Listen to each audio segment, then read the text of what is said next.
Hey guys, I know some of you aren't fans of really long videos, so here's a recap of what I'm going to be talking about in the rest of the video.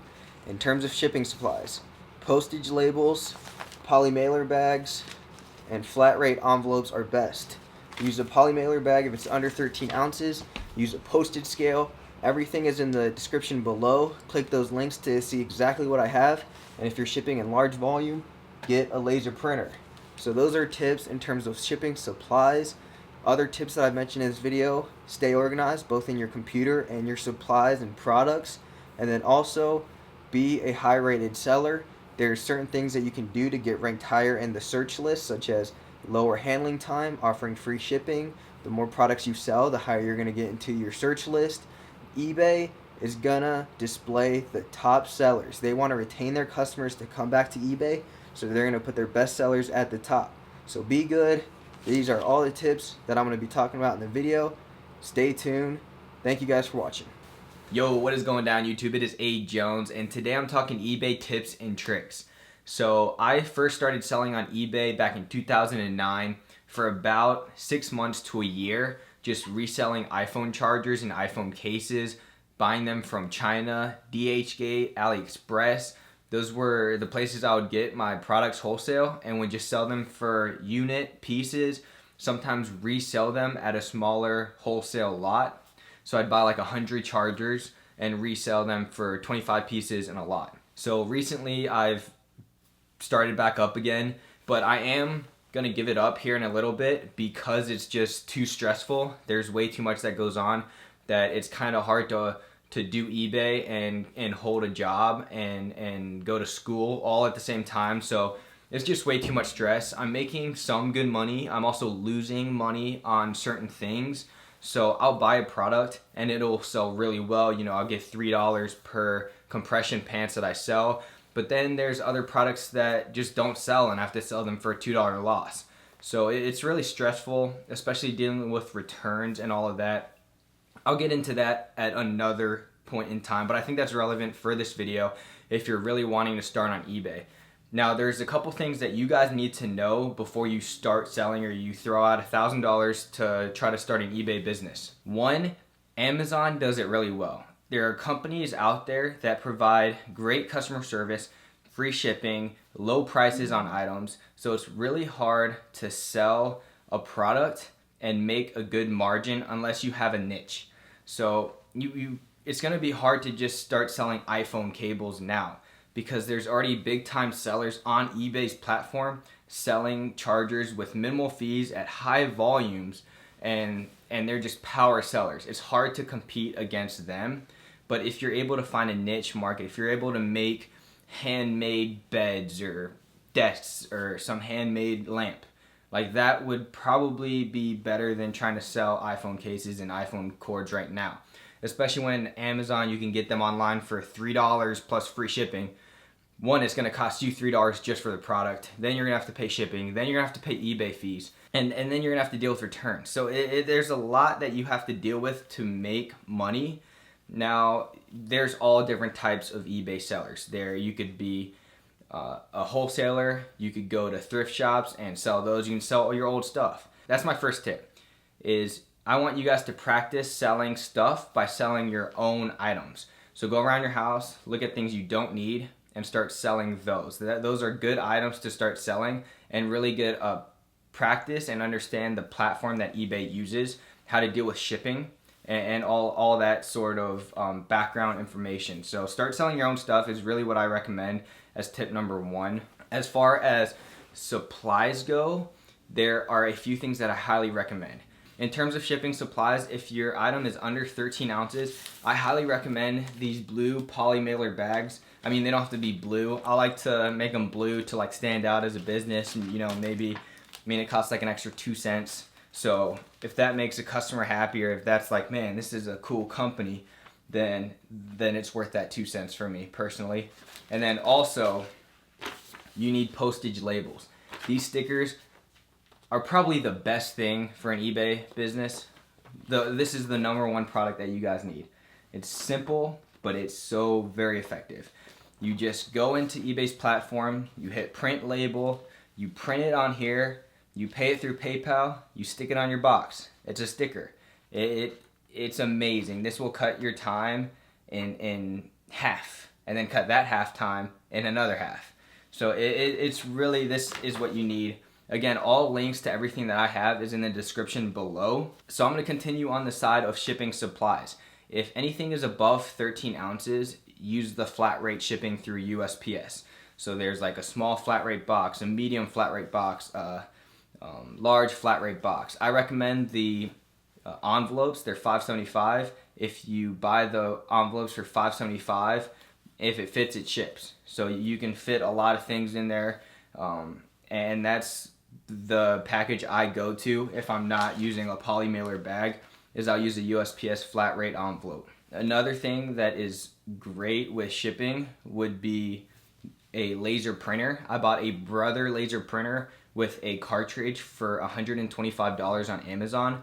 Now, this will really save you in the long run. If you're first starting up and you don't have that much sales, then I highly recommend you just stick with your printer right now.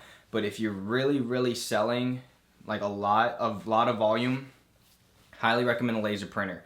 They're really quick. If you're printing 50 labels at once, which you can on eBay's platform, it'll print in, heck, like 10 seconds. It's amazing how quick it is, and it's cost effective over the long run. You pay a higher fixed cost at the beginning, but the variable costs are low. So if you're selling a lot of product, that's the way to go, is laser printer, these postage stickers, Polymailer bags. This is another tip that will save you guys a lot of money. If you guys are trying to buy a new product to sell, do not go out and buy a ton of them just to lower the cost of that product. First, you need to see if they sell. So if you're buying pens, say you buy 1,500 pens, or $1,500 worth of pens, you're gonna get a better price on each individual unit than you were if you're gonna buy $200 worth of pens. But if they don't sell, you're screwed. So buy like $100, $200 worth of pens, try to sell those. If they sell, now you know that you can buy more, and then you'll get a lower price, which will create a bigger margin. So that's a big tip for you guys, is like I spent $400 on something, and I did that because I got a lower price on each individual unit, but they didn't end up selling. So I'm out $400 instead of only being out $100 to see if the product would sell. I hope that makes sense to you guys, because that really can save you a lot of money. Remember, making money is not about what the price it sells for. It's how much did you get it for, and did it sell? You really can't make money if your product is just sitting at your house, which is, I've messed up and I've done that a couple times, and you paid $100 here to test a product, it didn't work, so I'm out $100, you know, or I've bought a product for $300, $400, and it just hasn't sold, so I'm selling them for a loss. This tip right here is a huge tip on eBay's platform. eBay's search, I don't know what they call it, but I've done a lot of buying on eBay and selling and just searching in general, and I've noticed that the more items that you sell, you know how it says like 300 quantity sold or 400 quantity sold, the higher you will be in the search engine. So there's different criteria that will help you get higher in the search when people look up the item. So say that I type in compression pants, and I'm selling compression pants. I want as many sold as possible, because that will get my search higher on that search list. There are other things that influence it too. My feedback influences it. So if I have better feedback, I'm gonna get at the top of the page. Now just think about this in terms of eBay's business. You want people to keep coming back to eBay to ordering items. So you want them to deal with your best sellers.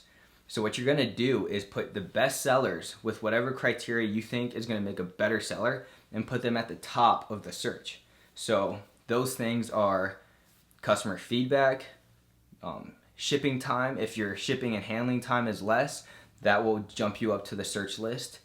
Your ratings, how much you sold, the price of the item. I mean everything impacts your search. So if you think in terms of the buyer, what would make you want to buy from a seller?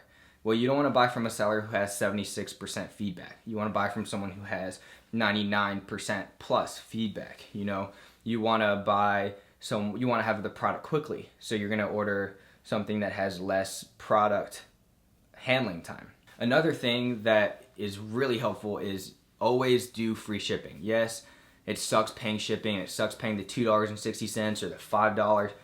But it helps. One, it helps in your search listing that I've been talking about. And then two, there's this psychology that's been done that says more people are going to buy a product that's $19.99 with free shipping rather than $17.50 with $2.49 shipping and handling. Same price, just one's free shipping, one's not. So it's one of those rules, I learned this in school, where everything's bundled together rather than separated apart. This is actually pretty cool psychology, so I'm going to share it with you guys. So let's say in a phone bill, you see a total sum of $200. That's your cost. You're going to have to pay $200. And it's just that one big fee, and you get unlimited everything else. So you're paying that $200. I would hate it more if I was paying the $200 for a phone bill, but they broke it down. So if they said $10 for talking on the phone for 15 minutes, and then $15 for all these texts, and then $25 for internet usage, like that would suck more to see than to see just, oh, I got $200 for unlimited everything, And then you take that in the other way. When it's positive, you want to break it down so that you can see all your positive results. Be like, oh yeah, I got this out of it. I got this. Rather than, oh, $200 for all this joy. You get to like kind of see it individualized. I'm not sure what this concept is called, but it's a really cool concept. And I think I explained it well enough for you guys to kind of understand the gist of it. So I recommend looking it up. Anyways, back to eBay. I forgot the postage scale. You're gonna need a good postage scale. It costs $20 online.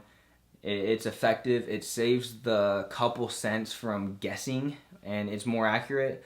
You're gonna not have to worry about your product being sent back because you underestimated, or wasting money because you overestimated. It's worth the investment for a postage scale.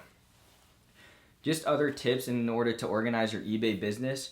I recommend having a clear folder or a clear computer just for your eBay business. Ideally, a new computer just designated to eBay would be the best thing to do, and having that connected right to your printer so you can easily print instead of connecting and unconnecting.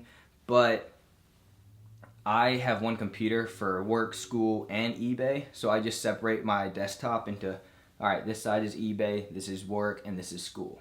So being organized is really huge. You're dealing with a lot of different people. You're dealing with a lot of different customers. Your products are going in and out to different places. You're shipping different items.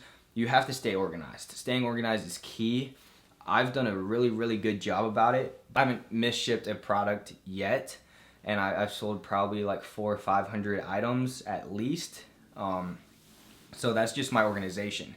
I have a rack here that has the size small on the top, medium on the middle, large on the third, extra large, and I have it sorted out by color. So I'm keeping it organized so that I'm able to quickly print and ship at the end of the day and send it to the post office. So those are my tips for eBay. I hope it helped. I didn't come up with a list because these tips will surely jumpstart you into becoming a good eBay seller. Now, I do want to let you know that it is very stressful, and I think that's the reason why I'm going to quit and just kind of cut my losses. It's not worth the stress that it gives me to keep up with all of these purchases, to deal with the customers coming back and messaging me about a certain product, because they're backed by eBay seller, eBay buyer, certified, whatever. They're backed by eBay. So essentially, you can get screwed out pretty easily. It is what it is, but these tips will jumpstart you. Printer, postage, Polymailer bags under 13 ounces, USPS flat rate boxes, a postage scale. Be organized. Use the seller ratings to your advantage. Use the search results to your advantage. Oh, that you need to do this. The more you sell, the more you're going to be in the higher search list.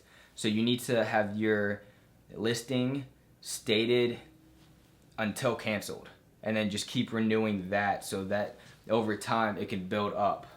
That's the biggest tip. That's what I've been working on for the past 3 months. Try to get my search higher in the list and provide a good quality product at a good price. Anyways, if you guys have any questions, comment section below. And I look forward to posting more videos about eBay or my tips, whatever. Anyways, guys, peace out. Have a great day. I hope these tips helped. If you guys are trying to sell on eBay, if you guys have an eBay business that you want me to check out, hit it in the comment section below. Thank you guys for watching all the way out this far. And peace out, guys. Peace.